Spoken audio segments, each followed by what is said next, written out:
He stood in the courtroom wearing a faded jacket with a single medal pinned to his chest, a silver star, the nation's third highest military honor. The judge glanced at it and laughed. The prosecutor rolled his eyes. The entire courtroom snickered as if he'd walked in wearing a costume. They thought it was fake, a desperate prop from a struggling single father trying to gain sympathy. But what they didn't know was that the medal was real. And so was the story behind it. What they couldn't have predicted was who would walk through those courtroom doors in the next hour. Someone whose presence would turn their mockery into stunned silence and transform one judge's contempt into something she never expected to feel. This is the story of a man who didn't need to defend his honor because his honor defended itself. And the woman who learned what true valor really means. Before we jump back in, tell us where you're tuning in from, and if this story touches you, make sure you're subscribed, because tomorrow, I've saved something extra special for you. The courtroom felt smaller than it should have been.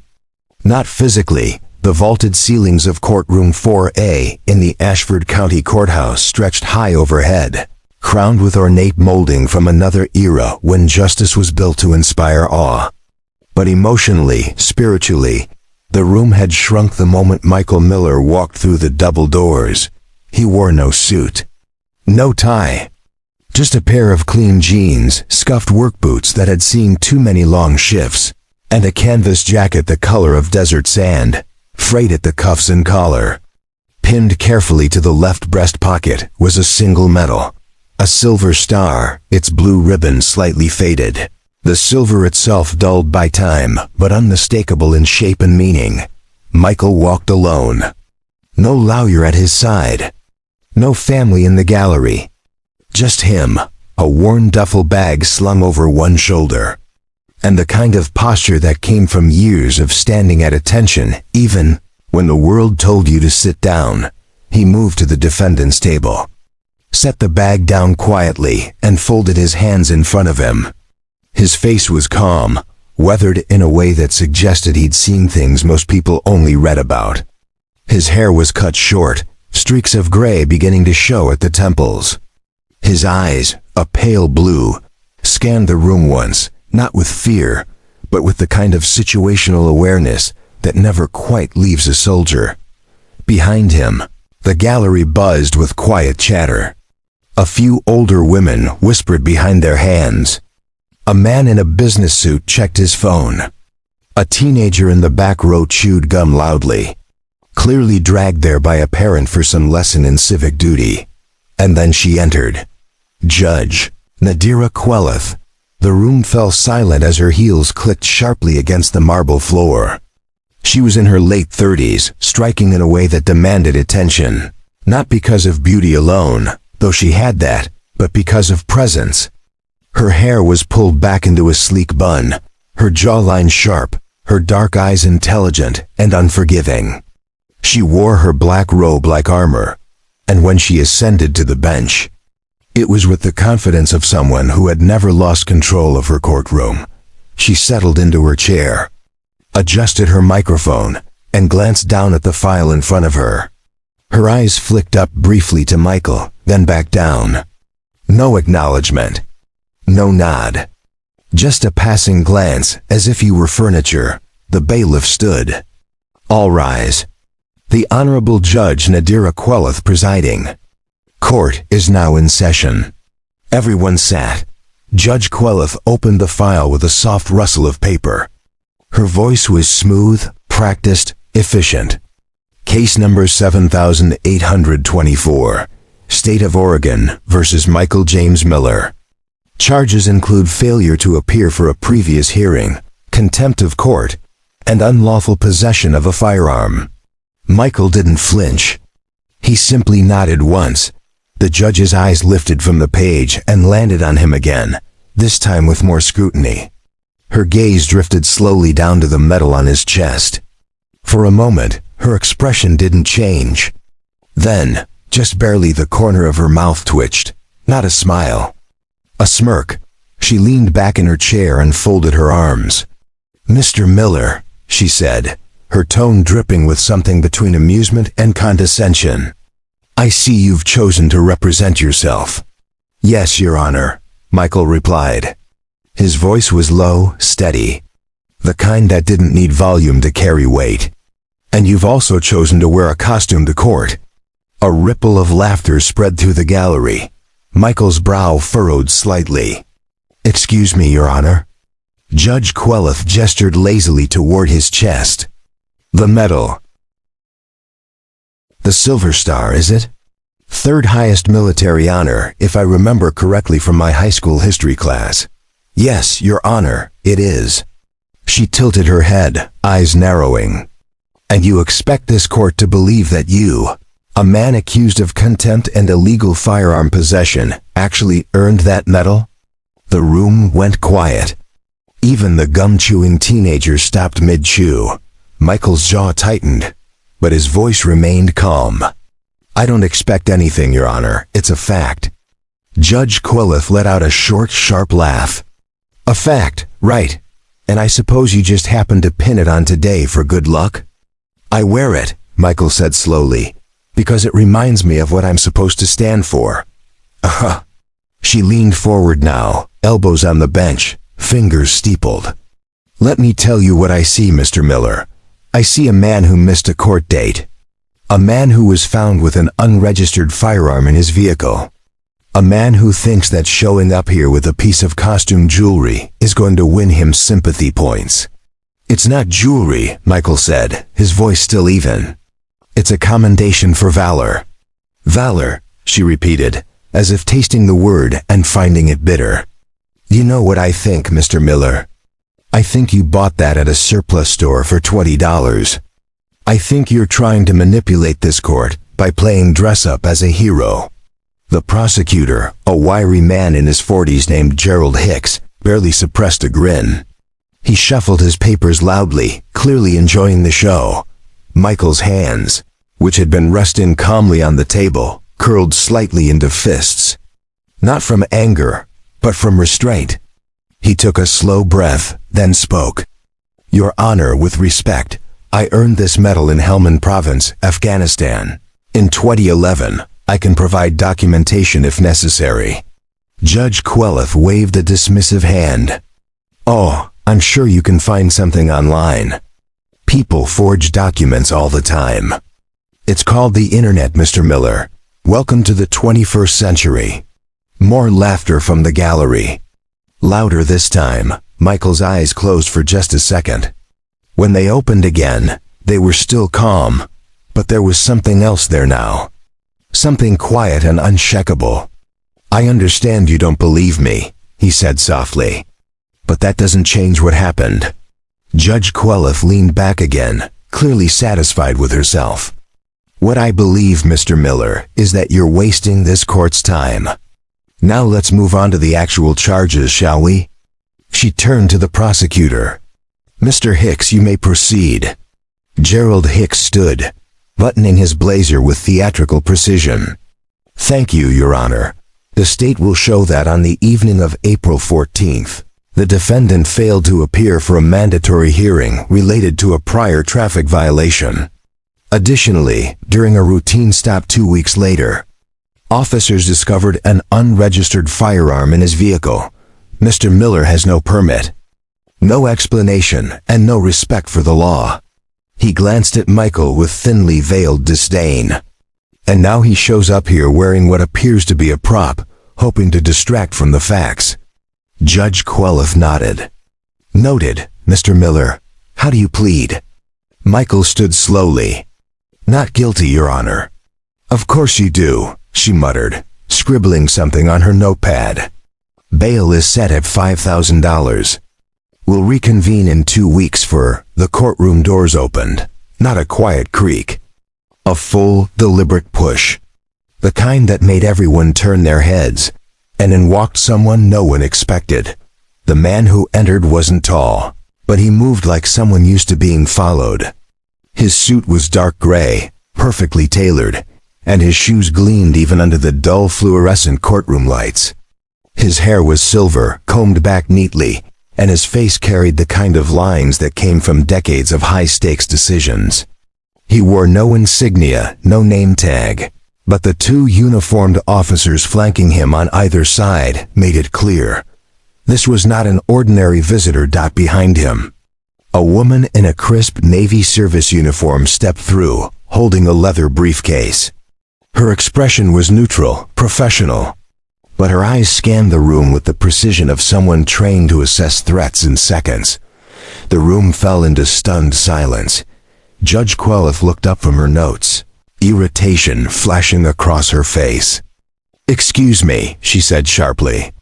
"This is a closed proceeding. You can't just—" The man raised a hand, calm but commanding. "Your Honor, I apologize for the interruption. My name is William Traverse. I'm here on official business." Gerald Hicks stood abruptly. "Your Honor, I object to this disruption." "We're in the middle of—" "I'm aware," Traverse said, his voice even but carrying a weight that silenced the prosecutor mid-sentence. He reached into his jacket and pulled out a slim black wallet. He opened it and held it up toward the bench. Judge Queleth squinted, leaned forward. And then her face went pale. The credentials read, "William Traverse, Deputy Undersecretary, Department of Defense." Her mouth opened slightly, then closed. She glanced at the bailiff, then back at Traverse. "I don't understand. What does the Department of Defense have to do with a local court proceeding?" "Court proceeding." Preparing and narrating this story took us a lot of time, so if you are enjoying it, subscribe to our channel. It means a lot to us. Now back to the story. Traverse stepped forward, his hands clasped in front of him. "It has everything to do with it, Your Honor. When the man standing at that table is being publicly humiliated for wearing a medal he earned with blood." The room erupted in whispers. Heads turned toward Michael, who stood frozen, his expression unreadable. Judge Queleth's face flushed. "I'm sorry, but I don't know what you're talking about. This man has provided no verification." "No. That's because you didn't ask," Traverse interrupted, his tone still polite but edged with steel. "You assumed. You mocked. And now, with your permission, I'd like to correct the record." Judge Queleth opened her mouth, then hesitated. She glanced down at her file, then back at Traverse. Her confidence, so solid moments before, had begun to crack. "Very well," she said slowly. "But make it quick." Traverse nodded and turned toward the gallery. "Ladies and gentlemen, my name is William Traverse, and I serve as Deputy Undersecretary for Personnel and Readiness at the Department of Defense. I've spent the last 30 years ensuring that the men and women who serve this country are recognized, protected, and honored." He gestured toward Michael. "The man you see before you, Michael James Miller, is a decorated combat veteran. He served 2 tours in Afghanistan with the United States Marine Corps. On November 9, 2011, during a firefight in Helmand Province, Sergeant Miller's unit was ambushed by insurgent forces.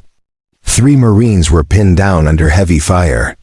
Sergeant Miller, under direct enemy engagement, ran across 200 meters of open ground, dragged 2 wounded Marines to safety, and returned a 3rd time to recover the body of a fallen brother.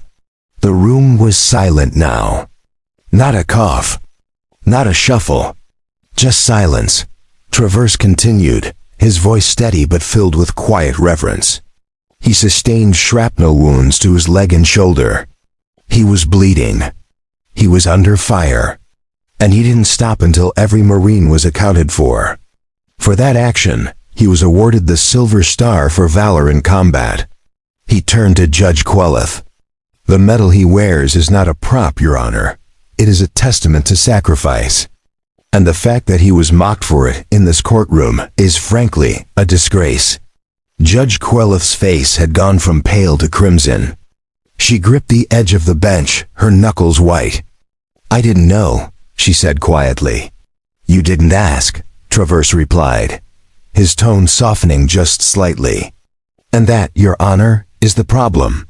He turned back to the gallery. "Sergeant Miller didn't come here today seeking sympathy. He didn't come here to make excuses. He came here because he was summoned by law, and he honored that summons, just as he's honored every commitment he's ever made. The woman in the Navy uniform stepped forward and handed Traverse a folder. He opened it and walked toward the bench, placing it in front of Judge Quelef. Inside, you'll find Sergeant Miller's DD 214, his service record, and the official citation for his Silver Star, all verified, all authenticated. Judge Quelef stared down at the folder but didn't open it. Her hands trembled slightly. Traverse stepped back. Now, as for the charges against him. Gerald Hicks stood quickly. Your Honor, this is highly irregular. The Department of Defense has no jurisdiction over. I'm not here to interfere with your jurisdiction, Mr. Hicks, Traverse said calmly. I'm here to provide context. Sergeant Miller missed his court date because he was attending a mandatory veterans counseling session at the VA hospital in Portland. That session was scheduled months in advance, and he notified this court via email 2 weeks prior. Hicks blinked. I never received. Your office did, Traverse interrupted. He nodded to the woman in uniform, who stepped forward and handed Hicks a printed email. Confirmation of receipt is included. Hicks scanned the document, his face going slack. Traverse turned back to the bench. As for the firearm, Sergeant Miller does, in fact, have a permit. It was issued by the state of Oregon and is valid through 2026. The officer who stopped him failed to run the updated database, which had recently been transferred to a new system. The firearm was legally registered. Judge Quelef looked like she'd been struck by lightning. She stared at Michael, then at Traverse, then back at the folder in front of her. I need a moment, she said quietly. Take all the time you need, Traverse replied. He walked over to Michael and extended his hand. Michael, still standing stiffly, hesitated for just a moment before shaking it. Proud to know you, Sergeant, Traverse said quietly. Michael nodded, his throat tight. Thank you, sir. Traverse turned back to the bench. Your Honor, I trust you'll review the materials provided and adjust the record accordingly. If you need anything further, my contact information is in that folder. He gave a small nod, then turned and walked toward the exit, the two officers and the Navy officer following behind him. The doors closed softly behind them, and the room remained frozen in stunned silence. Judge Quelef sat motionless, staring down at the folder. Her hands, which had been so confident moments before, now rested limply on the bench. She finally looked up at Michael, and for the first time, there was no mockery in her eyes. Only something else. Something that looked a lot like shame. Judge Nadira Quelef sat frozen behind the bench, staring at the folder William Traverse had left behind.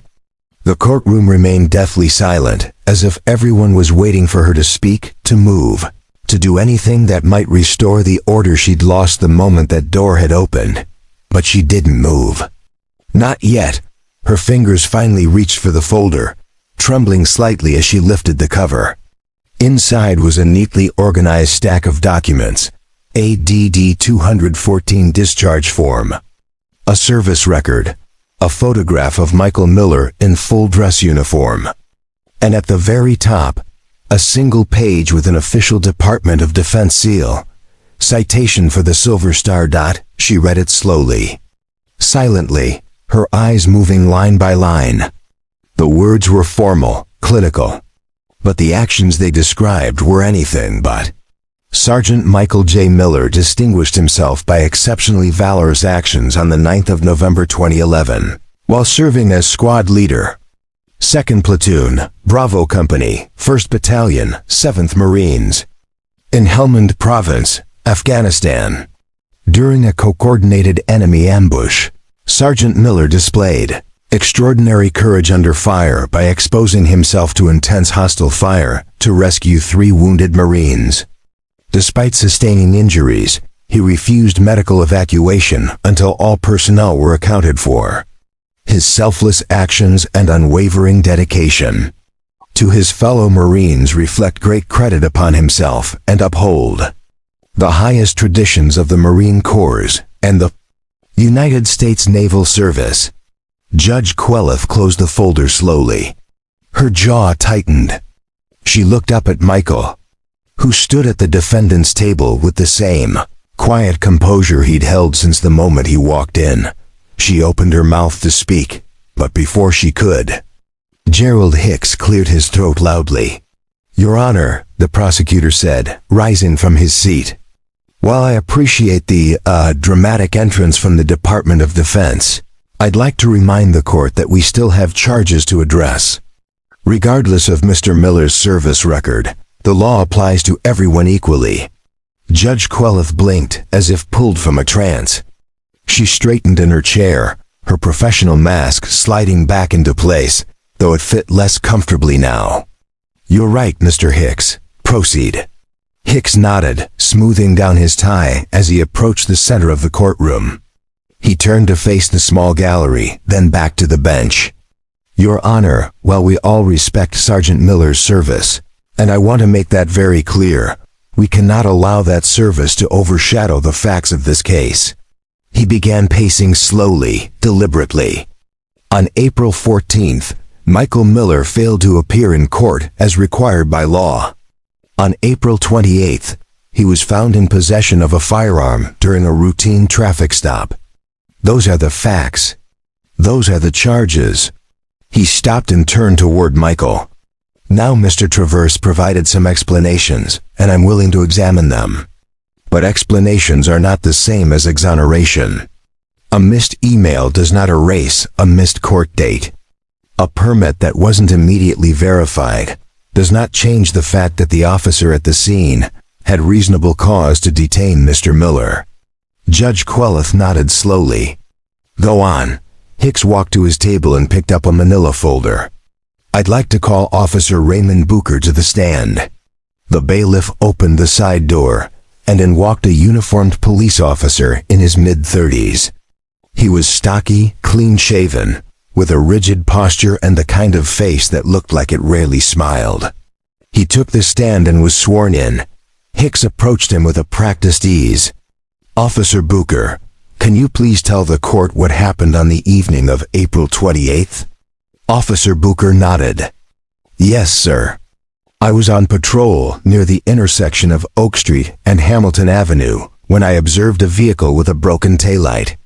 I initiated a traffic stop. The driver was Mr. Miller, and what happened next? I approached the vehicle and asked for his license and registration. He complied. While he was retrieving his documents, I observed a firearm case in the back seat, partially visible under a jacket." Hicks nodded. "And what did you do?" Nodded. "And what did you do?"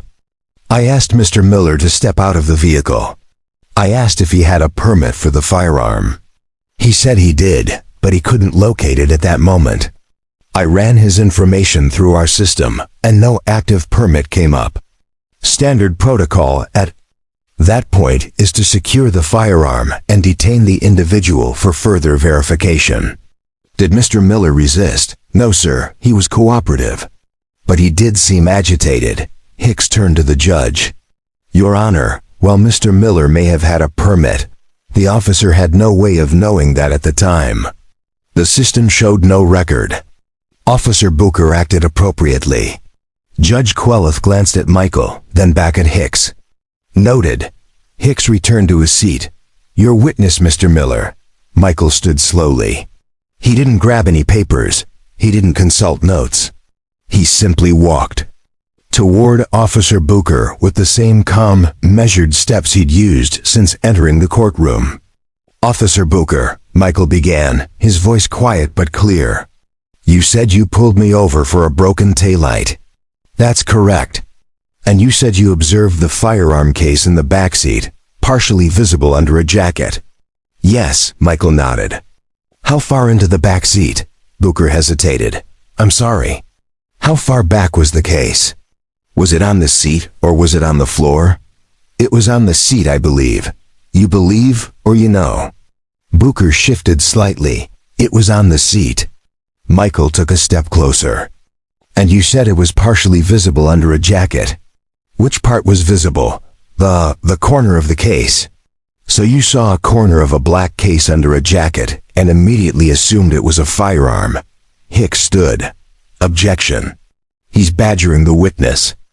Judge Queleth hesitated, then said, overruled. Answer the question, officer. Booker cleared his throat. I recognized it as a firearm case based on my training and experience. Michael nodded slowly. I see. And when you ran my information through the system, you said no permit came up. That's correct. Did you run it through the state database or the national one? Booker paused. I ran it through the system we use. Which system is that? The state system. Michael walked to the defendant's table and picked up a single sheet of paper. He handed it to the bailiff, who passed it to Officer Booker. This is a copy of my permit, issued by the state of Oregon. The permit number is clearly listed. Did you enter that number into the system? Booker looked at the paper, then back at Michael. I entered your name and date of birth, but not the permit number. No. Michael let that hang in the air for a moment. So it's possible that the system didn't have updated records, or that the search parameters were incomplete. It's possible, Booker admitted reluctantly. Michael took the paper back. Thank you, officer. No further questions. As Michael returned to his seat, Judge Queleth's expression had shifted again. The smugness was gone. The condescension had evaporated. In its place was something more complicated. Something that looked like the slow, uncomfortable realization that she had been wrong. Hicks stood quickly.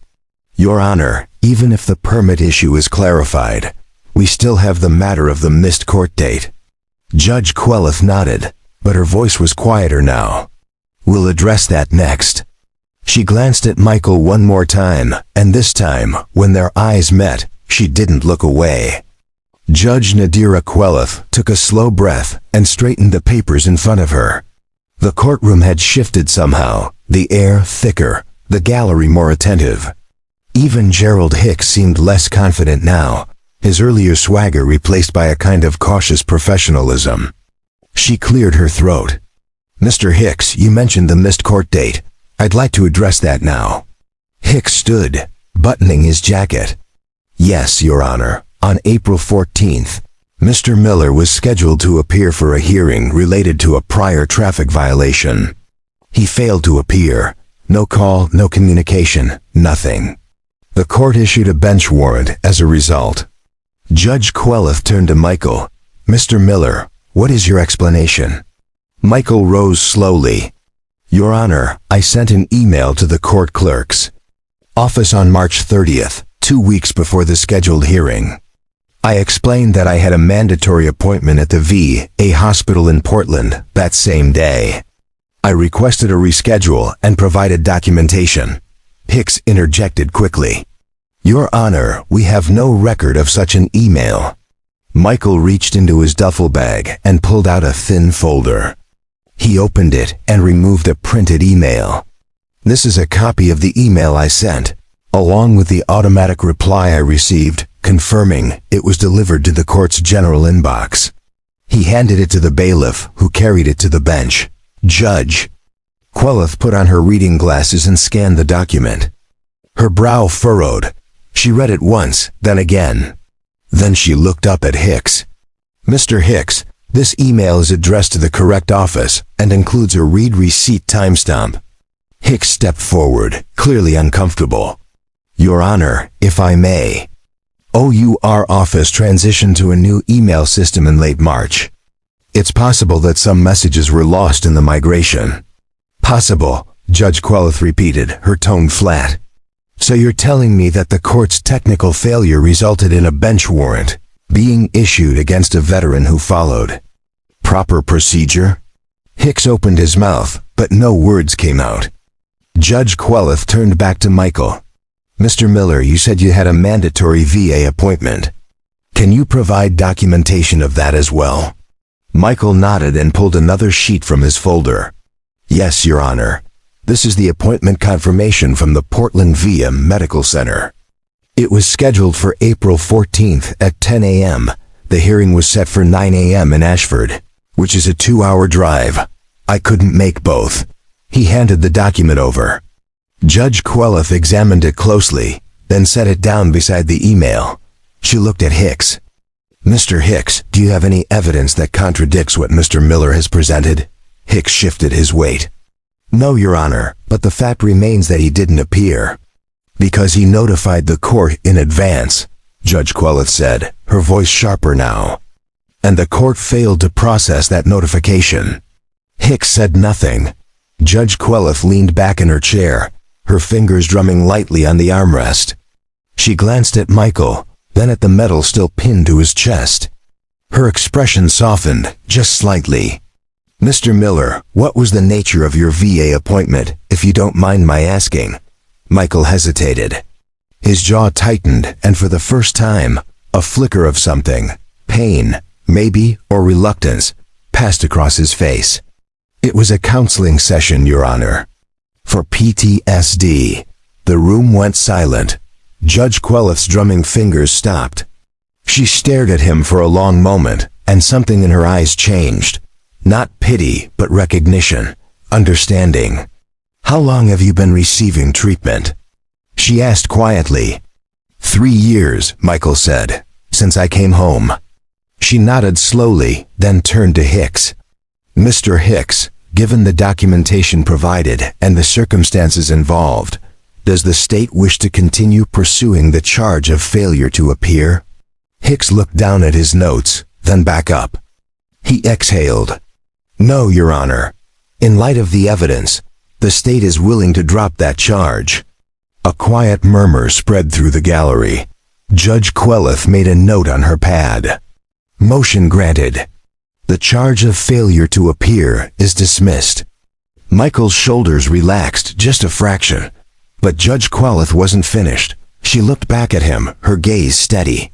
Mr. Miller, I owe you an apology. The room went still again. She set her pen down and folded her hands on the bench. When you walked into this courtroom, I made assumptions. I saw a man in casual clothes with a medal on his chest, and I didn't take the time to ask questions. I didn't give you the respect you deserved, and for that, I am truly sorry. Michael stood silent for a moment, then nodded once. Thank you, Your Honor. Judge Queleth's throat tightened. She had presided over hundreds of cases, handed down countless rulings, and prided herself on being fair, impartial, tough but just. But in this moment, she realized she had failed. Not because of the law, but because of her own prejudice. She cleared her throat. This court will take a 15-minute recess. When we return, we'll address the firearm charge and move toward a resolution. She stood, and the bailiff called out, All rise. As the judge exited through the door behind the bench, she paused just out of sight, leaning against the wall of her chambers. She closed her eyes and took a shaky breath. She had mocked a hero. Back in the courtroom, Michael sat down slowly. A few people in the gallery leaned forward, whispering to each other. One older man in a navy cap gave Michael a small nod of respect. A woman in the second row dabbed at her eyes with a tissue. Gerald Hicks gathered his files in silence, his earlier confidence completely gone. He glanced at Michael once, then looked away quickly. After a few moments, a young woman approached the defendant's table. She was in her early 20s, dressed in jeans and a university hoodie. Excuse me, she said softly. Michael looked up. I just wanted to say thank you, she said, for your service. My brother was in the army. He didn't make it home. Michael's expression softened. I'm sorry for your loss. She nodded, her eyes glistening. He would have liked you. She walked away before Michael could respond. Another person approached, then another. One by one, people from the gallery came forward, offering quiet words of gratitude, respect, and apology. Not everyone. Some still sat in silence, unsure of what to think, but enough that it mattered. Michael accepted each comment with a simple nod, never saying much, just listening. When the bailiff announced that court would resume in 5 minutes, the small crowd dispersed. Michael sat alone again, but the air around him had changed. He was no longer the man being mocked. He was the man being seen. And somewhere in her chambers, Judge Nadira Queleth stared at her reflection in the small mirror on the wall. She barely recognized the woman looking back at her. She had always prided herself on being strong, decisive, unshakable. But today, she had been humbled, not by the law, by the truth. She straightened her robe, took one more breath, and walked back toward the courtroom. When she sat down at the bench again, her eyes found Michael immediately, and this time, when she looked at him, there was no judgment. Only respect. Judge Queleth settled back into her chair, her composure restored but her confidence tempered. The 15-minute recess had done little to ease the tension in the room. If anything, it had thickened it. Everyone knew something had shifted, but no one was quite sure where it would land.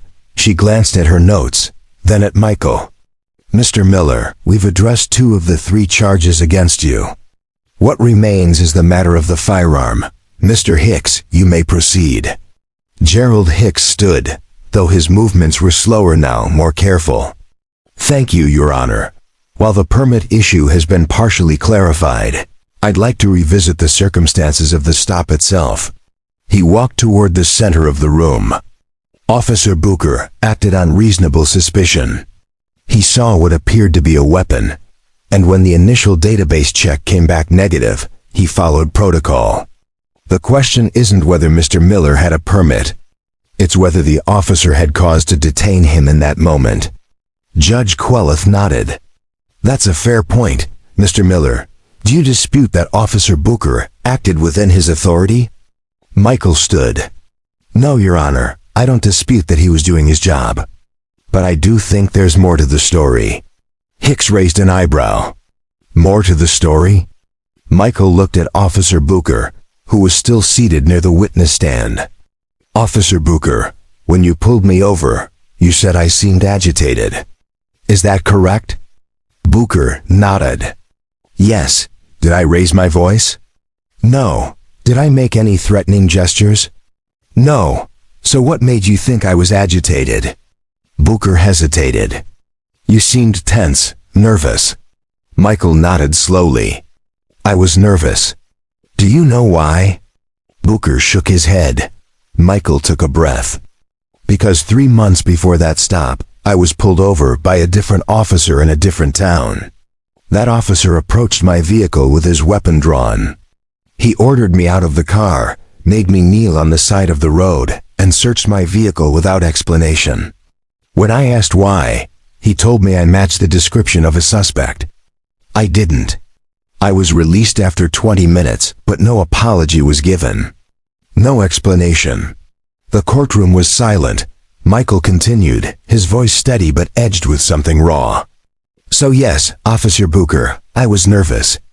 Because every time I see flashing lights, I don't know if I'm about to be treated like a citizen or a suspect." Judge Queleth's pen had stopped moving. She was staring at Michael now, fully focused. Hicks shifted uncomfortably. "Your Honor, while I sympathize with Mr. Miller's experience, it doesn't change the facts of this case." "It changes the context," Michael said, turning to face the prosecutor. "You want to talk about reasonable suspicion? Let's talk about it." Officer Booker saw a corner of a black case and assumed it was a firearm. He didn't ask. He didn't confirm. He assumed. And because of that assumption, I was detained. My vehicle was searched, and I was issued a citation. He turned back to Judge Queleth. "I'm not saying Officer Booker is a bad person. I'm saying the system he works in makes assumptions that don't always hold up." Hicks stepped forward. "Your Honor, this is turning into a referendum on law enforcement, and that's not what we're here for." Judge Queleth held up a hand. "Mr. Hicks, I'll decide what we're here for. Mr. Miller, continue." Michael nodded. "Your Honor, I have a daughter. She's 9 years old. Her name is Lily. She's smart, funny, and she loves science. She wants to be an astronaut." He paused, and for the first time, his voice wavered just slightly. "Every night before bed, she asks me if I'm okay. Not because I tell her I'm not, but because she sees it. She sees the way I check the locks twice. The way I wake up in the middle of the night.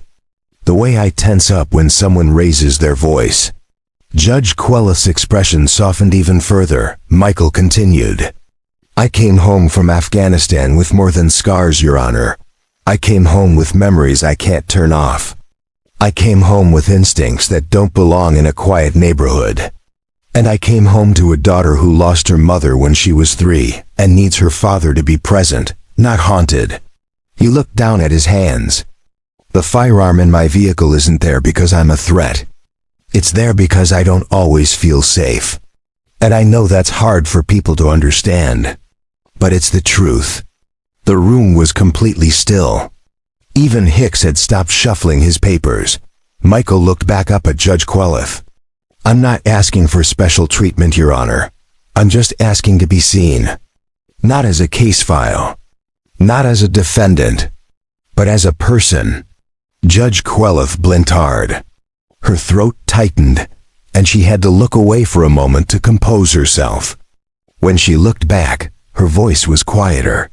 Thank you, Mr. Miller. I appreciate your honesty. She turned to Hicks. Mr. Hicks, does the state have any rebuttal? Hicks stood, but he didn't approach the bench. He simply said, No, Your Honor. Judge Quelith nodded. Very well. I'm going to take a short recess to review the remaining evidence. We'll reconvene in 10 minutes. She stood, and the bailiff called out again. All rise. As Judge Quelith walked toward her chambers, she felt something she hadn't felt in years. Not doubt, exactly. But wait. The kind that comes when you realize the person in front of you isn't just a name on a docket, but a human being carrying more than the law could ever measure. She closed the door to her chambers and sat down at her desk. The folder with Michael's service record was still there. She opened it again and looked at the photograph. A younger version of Michael in full dress uniform, standing at attention. The silver star pinned to his chest. She thought about her own career. The cases she'd won. The precedents she'd cited. The respect she'd earned. And then she thought about the look on Michael's face when she'd mocked him. She had been wrong. Deeply, profoundly wrong. And for the first time in her career, she wasn't sure how to make it right. Back in the courtroom, Michael sat quietly. Lily's school photo was tucked into his jacket pocket, a small anchor in the storm. He thought about what he would tell her tonight. How he would explain why Daddy had to go to court. How he would make her understand that sometimes the world was unfair, but you still had to stand up and tell the truth. A few rows back, the young woman who had thanked him earlier whispered to her friend, He's not just fighting for himself. He's fighting for all of them. Her friend nodded. I know. And in that moment, the courtroom wasn't just a place of judgment anymore. It was a place of reckoning. When Judge Quelith returned to the bench, the courtroom felt different. The earlier mockery had been replaced by a quiet attentiveness, the kind that comes when people realize they're witnessing something more than just a legal proceeding. They were watching a man reclaim his dignity, one careful word at a time. Judge Quelith sat down, adjusted her microphone, and looked directly at Michael. Her expression was composed, but there was something softer in her eyes now. Something almost vulnerable. Mr. Miller, she began, I've reviewed the documentation regarding your firearm permit. The state of Oregon shows that your permit was issued on February 12, 2023, and remains valid through February 2026. The database error that Officer Booker encountered appears to have been a result of the system migration Mr. Hicks mentioned earlier. She paused. Given that the permit is valid and that you were cooperative during the stop, I'm inclined to dismiss the charge related to unlawful possession. However, before I make that ruling, I'd like to hear from you one more time. Michael stood. Your Honor, I don't have much more to say. I followed the law. I obtained the proper permits. I keep the firearm secured and unloaded in my vehicle. I've never used it. I've never threatened anyone with it. It's simply there because I feel safer knowing it's there. Judge Quelith nodded. And your daughter, Lily, does she know you carry a firearm? Michael shook his head. No, Your Honor. I keep it locked in a case, and I never bring it into the house. She doesn't need to know about it. Not yet. Why not? Michael's jaw tightened. Because I don't want her growing up afraid. I don't want her to see the world the way I sometimes have to. She deserves to feel safe without needing a reason. Judge Queleth looked down at her notes, then back up. Mr. Miller, I'm going to ask you something, and I want you to answer honestly. Do you think the system failed you today? Michael considered the question carefully.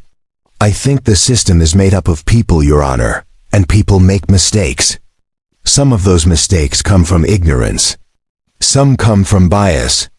And some come from just not taking the time to listen.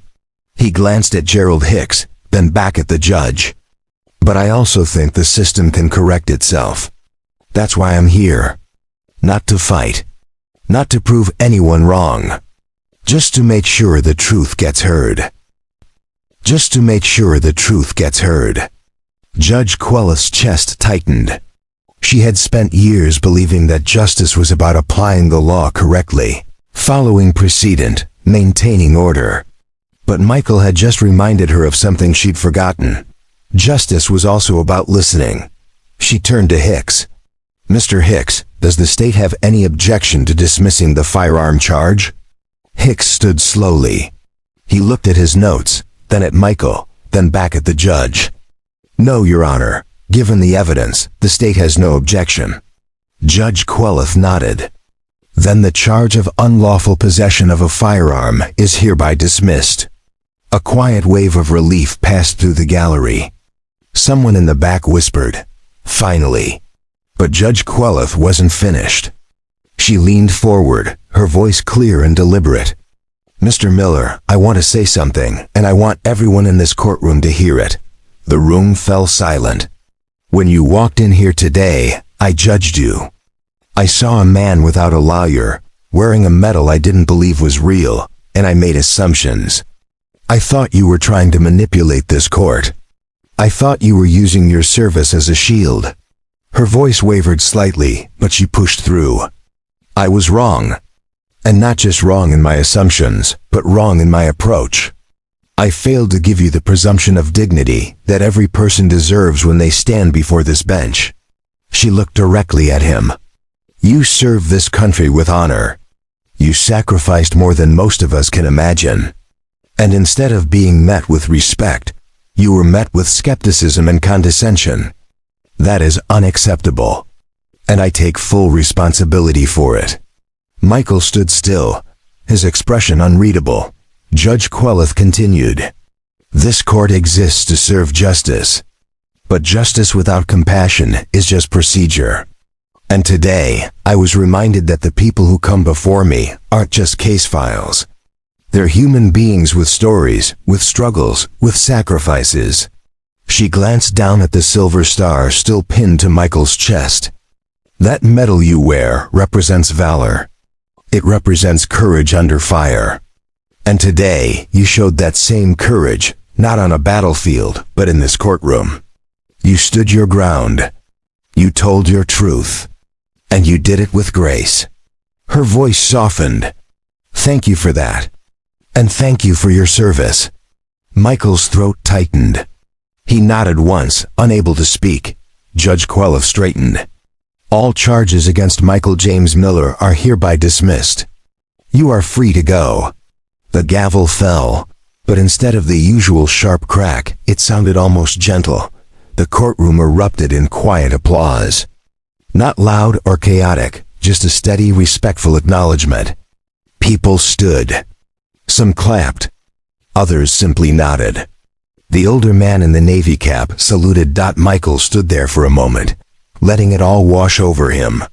Then he picked up his duffel bag, slung it over his shoulder, and turned toward the exit. But before he reached the door, Judge Queleth's voice stopped him. Mr. Miller. He turned back. She had stepped down from the bench and was walking toward him. No robe now, just a woman in a simple blouse and slacks. She stopped a few feet away. I meant what I said, she told him quietly. "I was wrong. And I'm sorry." Michael looked at her for a long moment. Then he extended his hand. She took it. And they shook, not as judge and defendant, but as two people who had both learned something that day. "Thank you." "Your Honor," Michael said. "Nadira," she corrected softly. "Call me Nadira." He nodded. "Thank you, Nadira."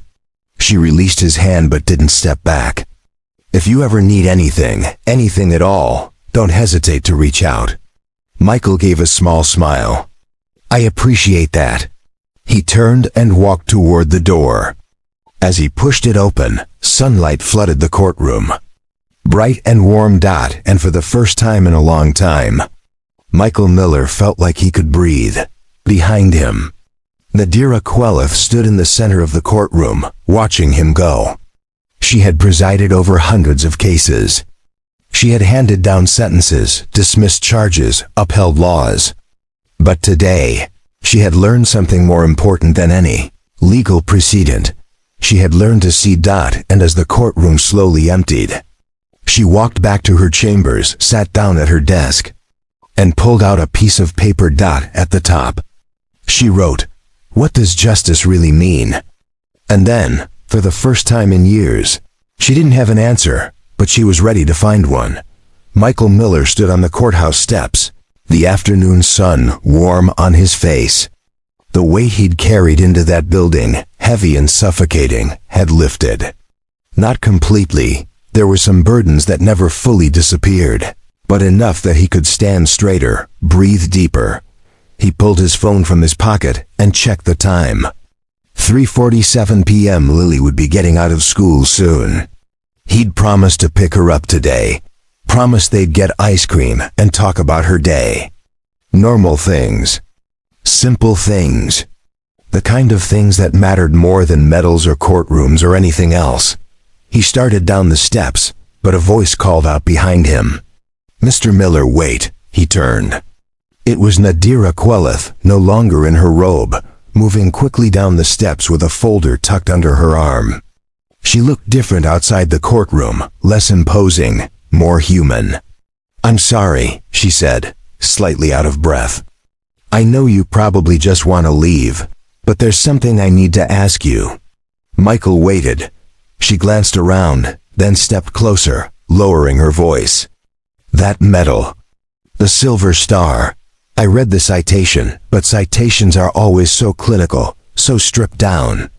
They don't tell you what it really means." She met his eyes. "What happened that day? Really happened?"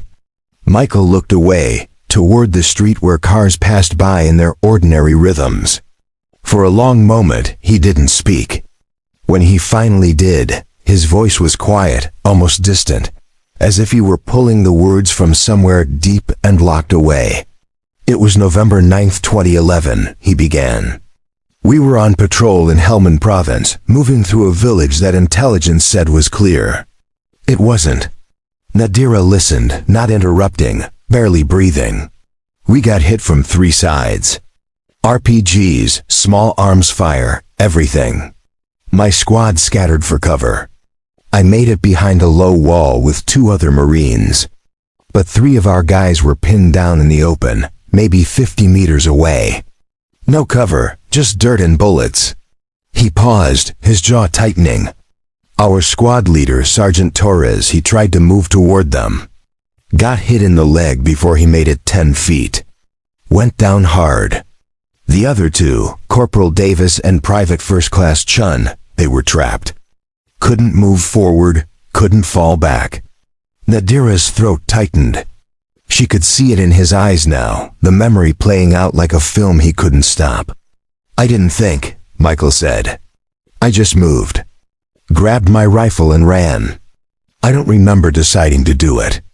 I just remember running, and the sound, God, the sound of rounds hitting the dirt around me, like hail on a tin roof." His voice dropped even lower. "I got to Torres first. Dragged him back behind cover. He was bleeding bad, screaming at me not to go back out. But I did. Ran back out for Davis. Got him halfway back when I felt something hit my shoulder. Didn't realize I'd been hit until I saw the blood. Nadira's hand went to her mouth. Got Davis back. Then I went for Chun. Michael's voice broke slightly.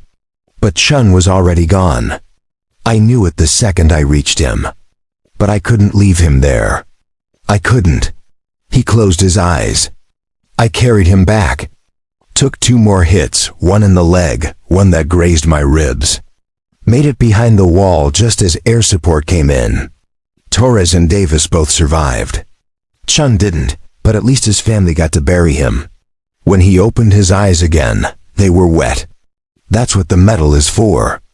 Not for being a hero. For doing what anyone would have done. For not leaving your brothers behind. Nadira felt tears streaming down her own face. She didn't try to hide them. Michael, I'm so sorry. I had no idea. No one does, he said softly. That's the thing about valor, Nadira.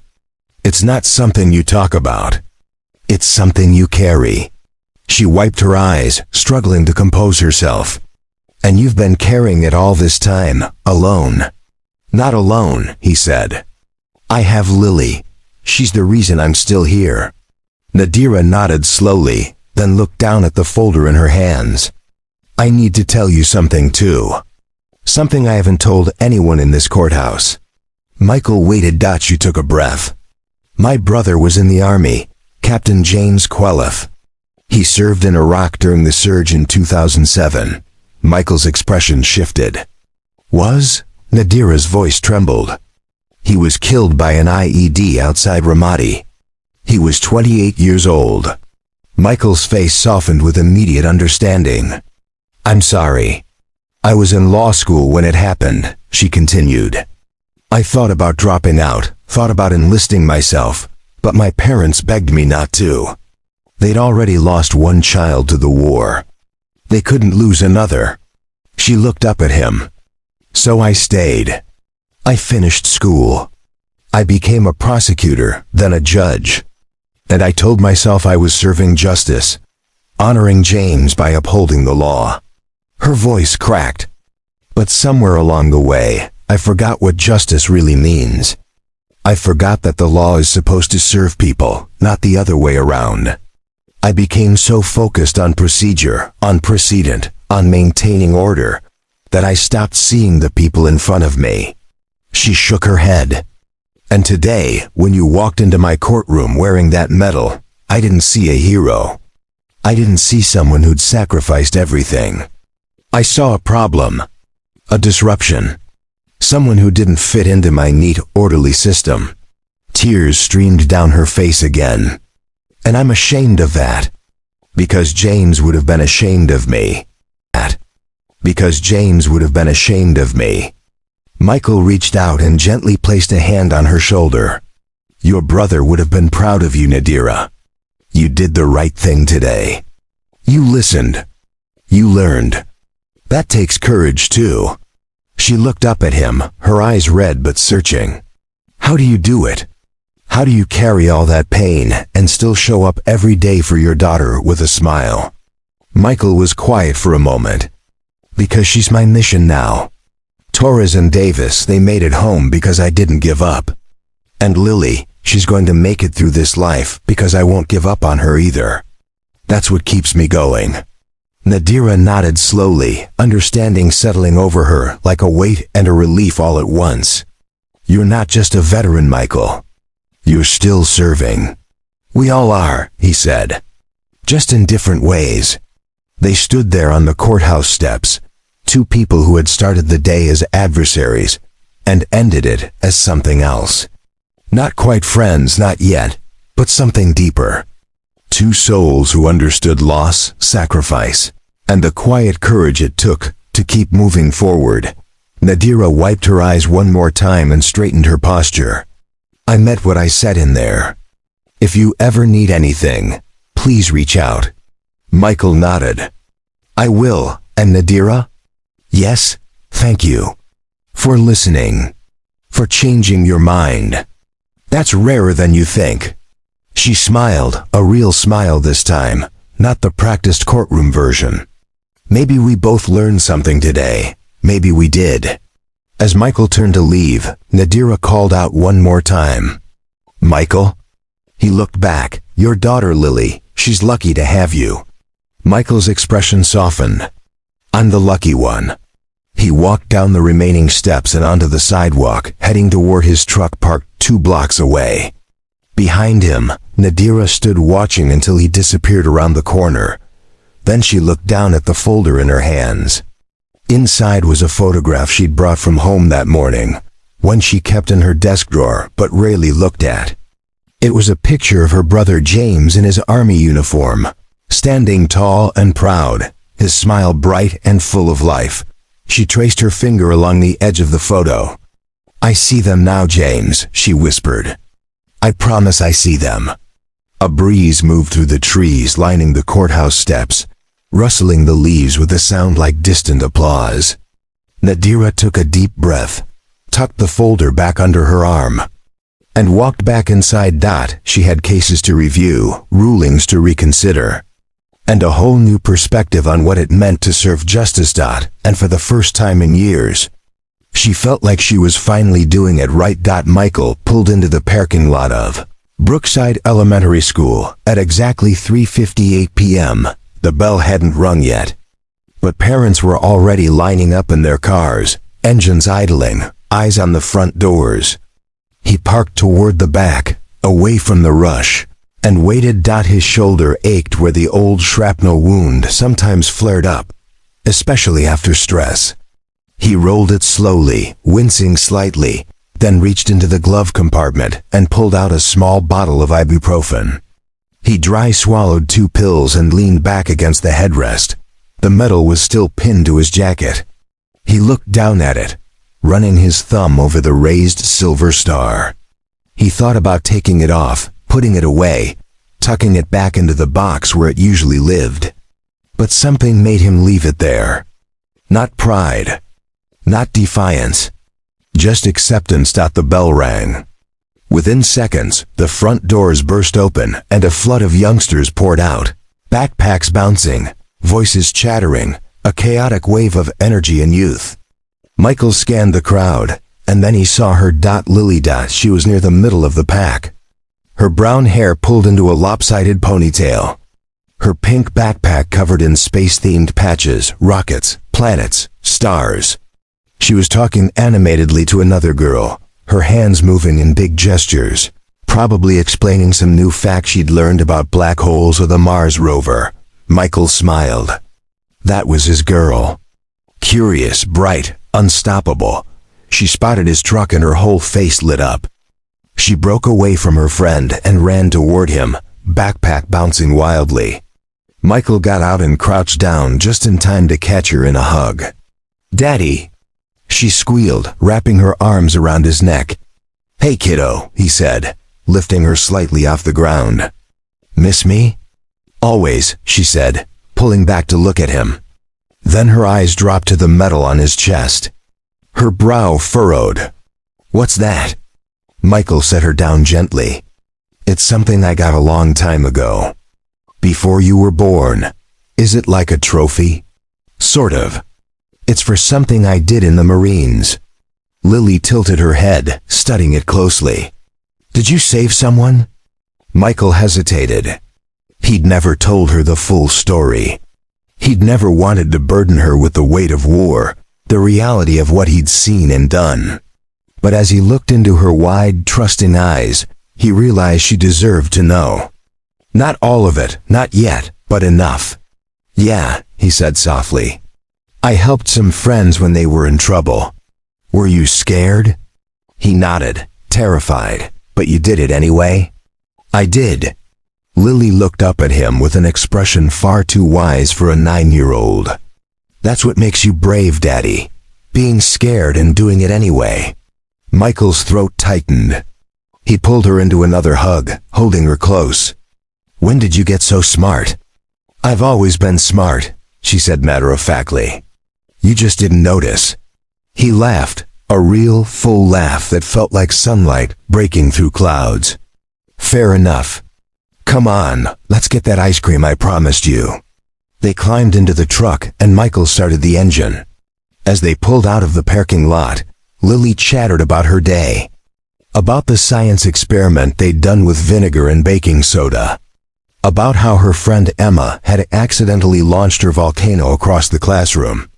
About how the teacher had laughed instead of getting mad. Michael listened. Really listened, letting her voice wash over him like a balm. This was what mattered. Not courtrooms or medals or proving himself to strangers. This, her, the sound of her laughter. The way she said "daddy" like it was the safest word in the world. They stopped at a small ice cream shop called Scoop Dreams, a local place with hand-painted murals of waffle cones and smiling suns. Lily ordered her usual mint chocolate chip with gummy bears on top, a combination that made Michael's stomach turn but made her eyes light up. He got plain vanilla. They sat outside at a small metal table, the late afternoon sun casting long shadows across the sidewalk. Lily swung her legs under the table, attacking her ice cream with the focus of a surgeon. "Daddy?" she said between bites. "Yeah? Why did you have to go to court today?" Michael paused, his spoon halfway to his mouth. He'd hoped she wouldn't ask, but of course she would. Lily asked about everything. "Someone thought I did something wrong," he said carefully. "But I didn't, so I had to explain that to a judge." "Did she believe you?" "Eventually." Lily nodded thoughtfully. "Good, because you don't lie." "No, I don't." "And you're a good person." Michael's chest ached. "I try to be, kiddo." Lily looked at him seriously, ice cream forgotten for a moment. "Mommy would be proud of you." The words hit him like a punch. He set his spoon down and looked away, blinking hard. He hadn't expected that.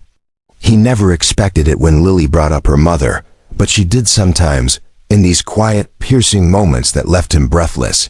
"You think so?" He managed. "I know so," Lily said confidently. "She told me." Michael's head snapped back toward her. "What?" Lily shrugged, returning to her ice cream. "I talk to her sometimes. At night, before I go to sleep. I tell her about school and stuff. And sometimes I feel like she answers. Not with words, but like, I just know what she'd say." Michael stared at his daughter, this small, impossibly wise person who had lost her mother before she could even remember her, and yet somehow still carried her presence like a light. "What does she say?" he asked quietly. Lily tilted her head, thinking.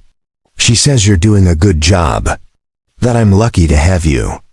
And that she's not really gone. She's just in a different place, watching us." Tears spilled down Michael's cheeks before he could stop them. He didn't wipe them away. He just let them fall. Lily reached across the table and took his hand.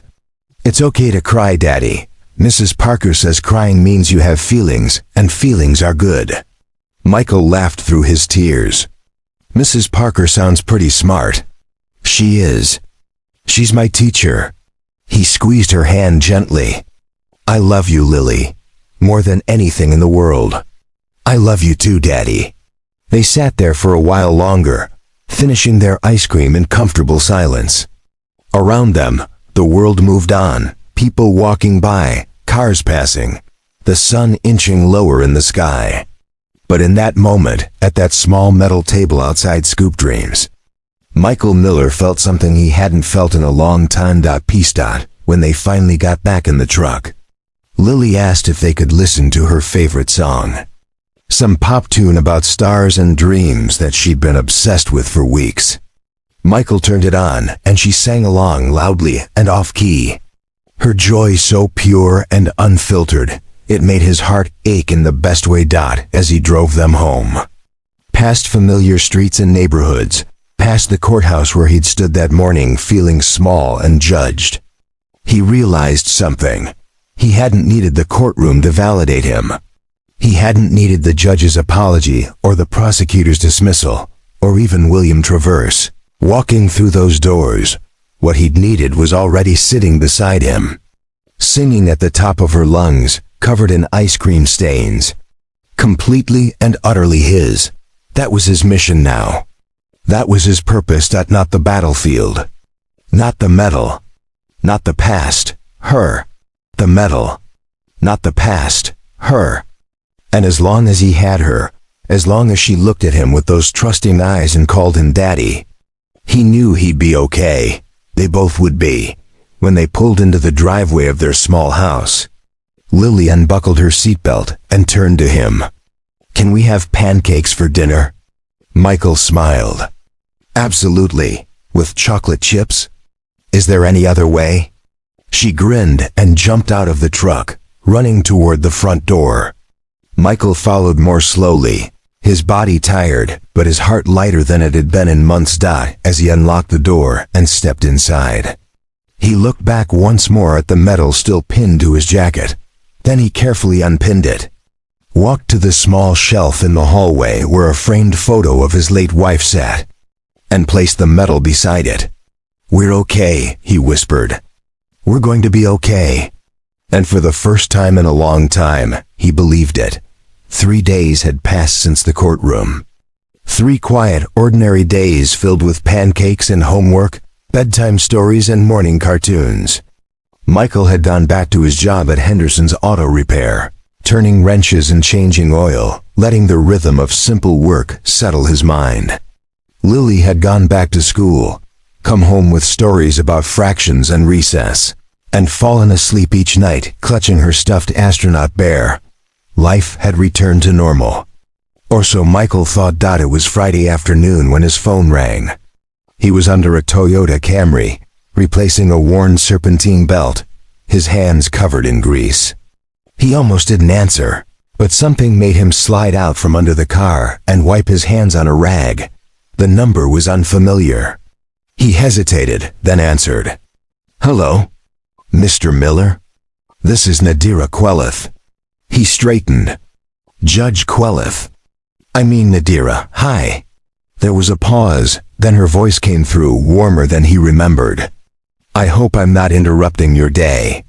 "Not at all. I'm just at work." "Is everything okay?" "Yes, everything's fine. Actually, better than fine. I'm calling because something happened this morning. Something I thought you should know about." Michael's pulse quickened. "What happened?" "I received a call from the State Attorney General's office. They've been reviewing cases across the district, looking for patterns of procedural errors, and your case came up. Specifically, the email system failure that caused your bench warrant." Michael leaned against the workbench. "Okay, Michael, your case wasn't the only one. There were 47 other instances where court notifications were lost during that system migration. 47 people who missed hearings they'd properly notified the court about. 47 bench warrants that should never have been issued." His breath caught. 47.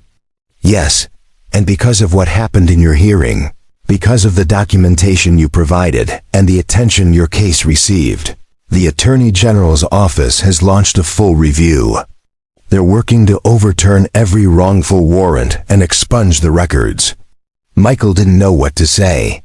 He just stood there, phone pressed to his ear, trying to process what he was hearing. Nadira continued, her voice thick with emotion. "Michael, you did this. By standing up for yourself, by refusing to accept injustice, you helped 46 other people who didn't even know they needed help." "I didn't do anything," he said quietly. "I just told the truth.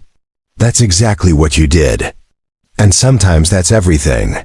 There was a long pause. Then Nadira spoke again, softer now. "There's something else.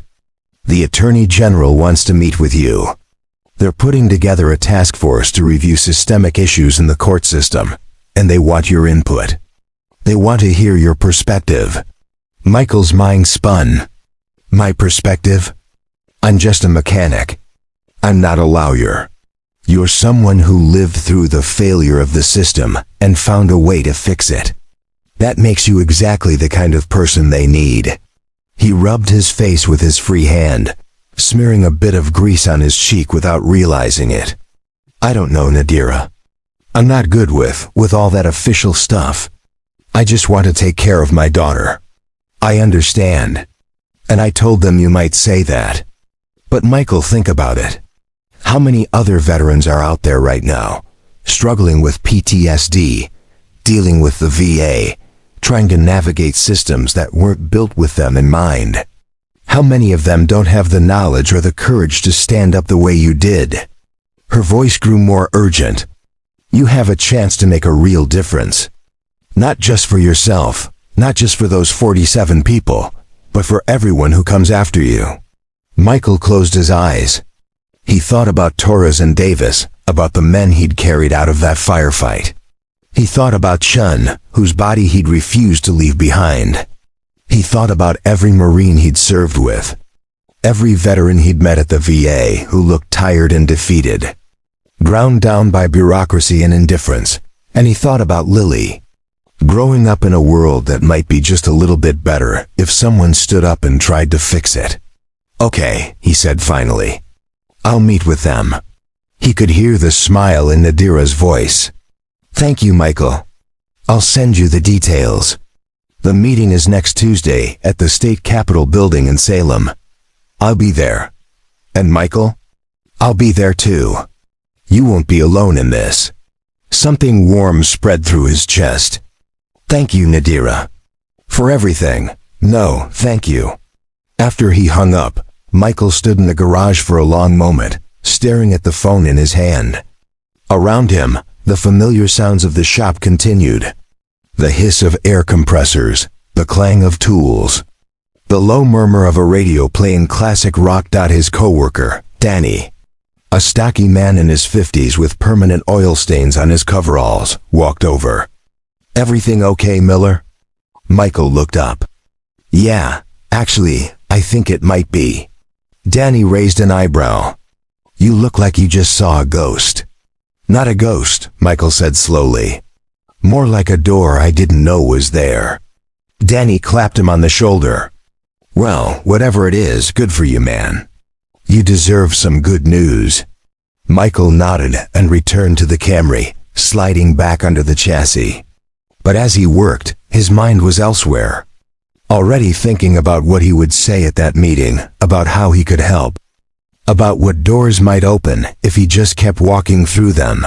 That night, after Lily had gone to bed, Michael sat at the kitchen table with a cup of coffee and his laptop. He Googled the state attorney general's office, read about the task force Nadira had mentioned, and felt a flutter of something he hadn't felt in years. Hope, not the desperate, clinging kind, but the quiet, steady kind that came from knowing you could make a difference, even a small one. He opened a new document and started writing. Not a speech, not a formal statement, just his thoughts. About what it felt like to navigate the VA system. About the challenges veterans faced when transitioning back to civilian life. About the gaps in the system that left good people falling through the cracks. He wrote for 2 hours, the words pouring out faster than he could type. When he finally stopped, he had 5 pages of raw, honest testimony about what it meant to come home from war and try to build a normal life. He saved the document, closed the laptop, and sat back in his chair. His coffee had gone cold, but he didn't care. For the first time since hanging up his uniform, he felt like he had a mission again. Not a military mission. Something different. Something that mattered just as much. The weekend passed in a blur. Michael told Lily about the meeting, and her eyes had gone wide with excitement. "You're going to help people, Daddy. Like a superhero?" He'd laughed. "Not exactly like a superhero." "Close enough," she declared, and that was that. On Monday night, he laid out his clothes for the next day. Not his work coveralls, but a pair of clean slacks and a button-down shirt. He considered wearing the silver star again, then decided against it. This wasn't about proving who he was. This was about helping others. He slept better that night than he had in months. Tuesday morning arrived clear and bright. Michael dropped Lily at school, promising he'd be home in time for dinner. Then drove the 2 hours to Salem. The state capitol building was impressive. All marble columns and tall windows. The kind of place that made you feel small and significant at the same time. He found the meeting room on the 3rd floor.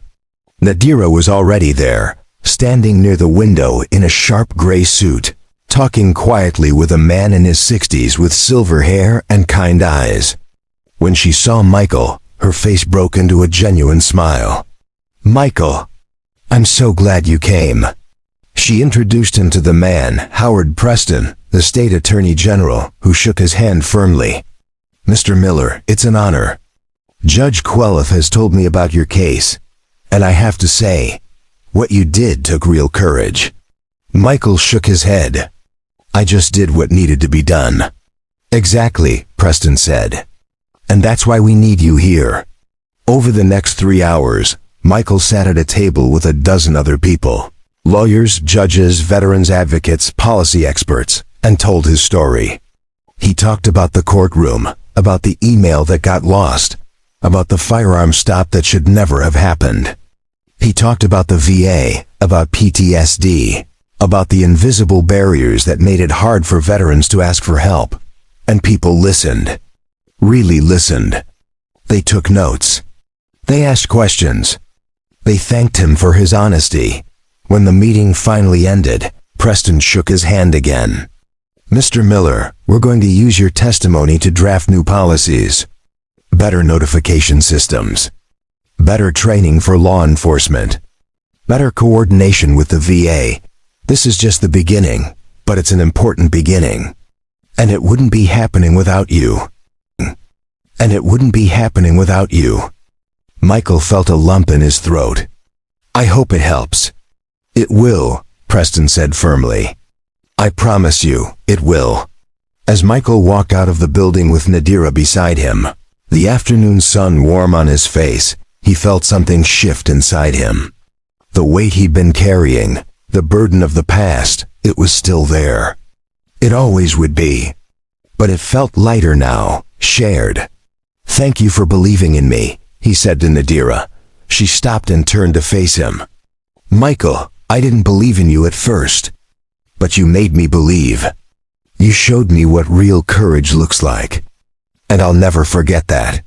They stood there for a moment, two people who had started as adversaries and become something more. Allies, friends. "What will you do now?" she asked out. Michael smiled. "I'm going to go home. Make dinner for my daughter. Help her with her homework. Live my life. That sounds perfect." He nodded. "It is."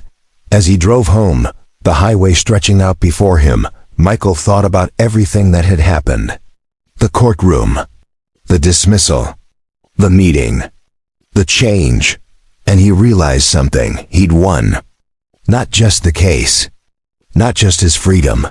He'd won his life back. And that was worth more than any medal. 6 months later, autumn had settled over Oregon with a blanket of gold and crimson leaves. The air carried that particular Christmas that made people pull out sweaters and think about hot cider and bonfires. Life had continued its steady rhythm for Michael Miller, but it was a different rhythm now. Richer somehow. More purposeful. The changes hadn't been dramatic or sudden. They'd come in small waves, gentle but persistent. Like tide reshaping a shoreline. The task force had met 4 more times. Since that first meeting in Salem, Michael had attended each one. Driving up early in the morning and returning home in time to tuck Lily into bed. The policies they discussed were slowly taking shape, working their way through the bureaucratic channels. Court notification systems were being overhauled. Law enforcement was receiving better training on working with veterans. The VA was coordinating more closely with local courts to prevent situations like Michael's from happening again. It was slow work. Sometimes frustratingly so. But it was real work. Work that mattered. Michael had also started volunteering at the local Veterans Service Center 2 evenings a week. He helped other vets navigate the system, fill out paperwork, understand their benefits. He shared his story, not to boast, but to show others that it was possible to stand up for yourself, even when the system felt overwhelming. Some of the men and women who came through those doors were angry. Some were defeated. Some were just tired. But Michael met each one with the same quiet patience he'd shown in that courtroom. And slowly, he watched them find their footing again, It reminded him why he'd joined the Marines in the first place. Not for the medals or the glory, but for the sense of purpose that came from serving something larger than yourself. On a Saturday in late October, Michael and Lily drove to the coast. It had become their tradition, these weekend trips to the ocean, just the two of them. They'd walk along the beach, collect shells, eat fish and chips from a small shack that overlooked the water, and talk about everything and nothing. Today, the beach was mostly empty, the tourists gone for the season, leaving only locals and the occasional dedicated beachcomber. The waves crashed against the shore in their ancient rhythm, and seagulls wheeled overhead, calling to each other in sharp, bright voices. Lily ran ahead, her jacket flapping in the wind, chasing the retreating waves and squealing when they rushed back toward her. Michael followed more slowly, his hands in his pockets, a smile on his face. His phone buzzed. He pulled it out and saw a text from Nadira. "Thinking about you both today. Hope you're having a good weekend." Over the past 6 months, they'd stayed in touch. Not constantly, but regularly. Coffee once a month. Phone calls when one of them needed to talk. It had started as professional courtesy, then shifted into something more like friendship. And maybe, just maybe, the early whispers of something beyond that. Michael texted back. "At the beach with Lily, it's beautiful. Hope you're well." The response came quickly. "I'm jealous. Stuck in my office with a mountain of case files. But wouldn't trade it for anything. This job means something again." Michael smiled. He understood that feeling completely. He pocketed his phone and called out to Lily. "Hey kiddo, wanna grab some lunch?" She ran back to him, breathless and grinning, her cheeks pink from the wind. "Can we get clam chowder? Is that even a question?"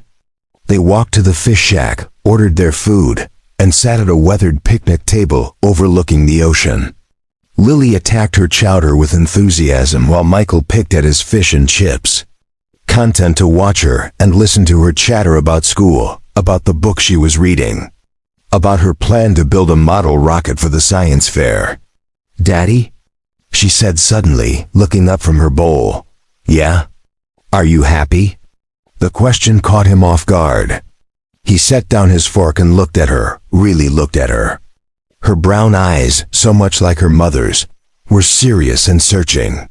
"Yeah, kiddo," he said softly. "I am, are you?" She nodded firmly. "Very, I like it when you smile more. You didn't used to smile as much." Michael's throat tightened. He reached across the table and ruffled her hair. "Well, I've got a lot to smile about these days." "Like what?" "Like you. And like knowing that the work I'm doing might help other people. And like, I don't know, just feeling like things are moving in the right direction."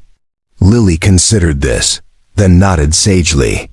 "That's good, Daddy. Mommy would be happy too." "Yeah," Michael said, his voice thick. "She would be." They finished their lunch in comfortable silence, then walked back down to the beach. This time, Michael took off his shoes and rolled up his pant legs. Wading into the shallow water beside Lily, the cold shocked his feet. But it felt good. Grounding. As they walked, Lily slipped her small hand into his. "Daddy, can I ask you something?" "Always. That lady who calls you sometimes. Miss Nadira. Is she your friend?" Michael glanced down at her, surprised. "Yeah, she's my friend. Why do you ask?" Lily shrugged. "I just wondered. You sound happy when you talk to her. Do I?" It's okay if you like her, you know. I wouldn't mind." Michael stopped walking. He crouched down to Lily's level, looking her in the eye. "Lily, I need you to understand something. Nobody, and I mean nobody, will ever replace your mom.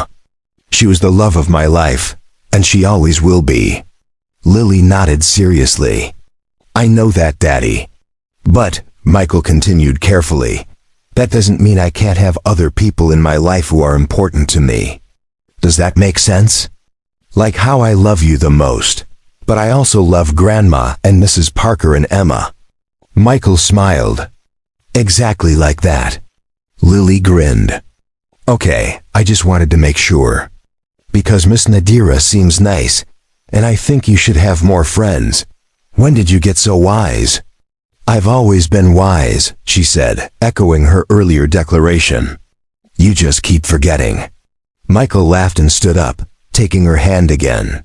They continued their walk, and as they moved along the shoreline, Michael felt a profound sense of gratitude wash over him, for this moment. For his daughter. For the second chance he'd been given to build a life that mattered. That evening, after they'd driven home and Lily had fallen asleep in the truck, Michael carried her inside and tucked her into bed. He stood in her doorway for a moment, watching her sleep, her stuffed astronaut bear clutched in her arms, her face peaceful and content. Then he walked to the living room and sat down on the couch. He pulled out his phone and looked at Nadira's text again. He hesitated, then typed a new message.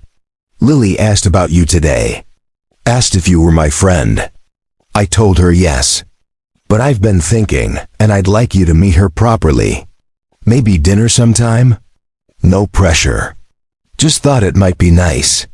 He hit send before he could second-guess himself. The response came 5 minutes later. I would love that, Michael. More than you know. Michael smiled and set the phone down. He leaned back against the couch and closed his eyes. Feeling something he'd almost forgotten was possible. Hope. Real. Tangible hope for the future. Not hope that the pain would disappear. He knew better than that. But hope that the pain could coexist with joy. That loss could coexist with love. That the past could inform the future without defining it. He thought about the courtroom 6 months ago. About standing alone at that defendant's table, mocked and dismissed. He thought about William Traverse walking through those doors. About Nadira's apology. About the medal pinned to his chest. But mostly, he thought about what came after. The real work. The slow, unglamorous work of showing up, telling the truth, and helping others do the same. Asterisk, that was the real victory. Not the dismissal of charges. Not the vindication. But the choice to keep moving forward, to keep serving, to keep believing that one person could make a difference. He opened his eyes and looked around. The small living room of his modest house. The framed photo of his wife on the shelf. The drawings Lily had taped to the wall. The silver star resting beside a participation trophy from her soccer league. This was his life. Imperfect, complicated, beautiful. And it was enough. More than enough. It was everything. Outside. The October wind rustled through the trees, carrying with it the promise of winter and the distant hope of spring. Michael stood, turned off the lights, and walked to his bedroom. Tomorrow would come with its own challenges, its own joys, its own moments of doubt and triumph. But tonight, Michael Miller went to bed with a clear conscience and a grateful heart. And for a man who had once carried wounded brothers across a battlefield, who had stood alone in a courtroom and refused to back down, who had chosen his daughter over his career and never once regretted it. That was the greatest victory of all. The story didn't end with a dramatic courtroom scene or a tearful reunion or a sweeping romantic gesture. It ended the way all good stories should, with a quiet, ordinary evening, a sleeping daughter down the hall, and a man who had finally found his way home, not to a place, but to himself. And that was more than enough. Up next, you've got 2 more standout stories right on your screen. If this one hit the mark, you won't want to pass these up. Just click and check them out. And don't forget to subscribe and turn on the notification bell so you don't miss any upload from us.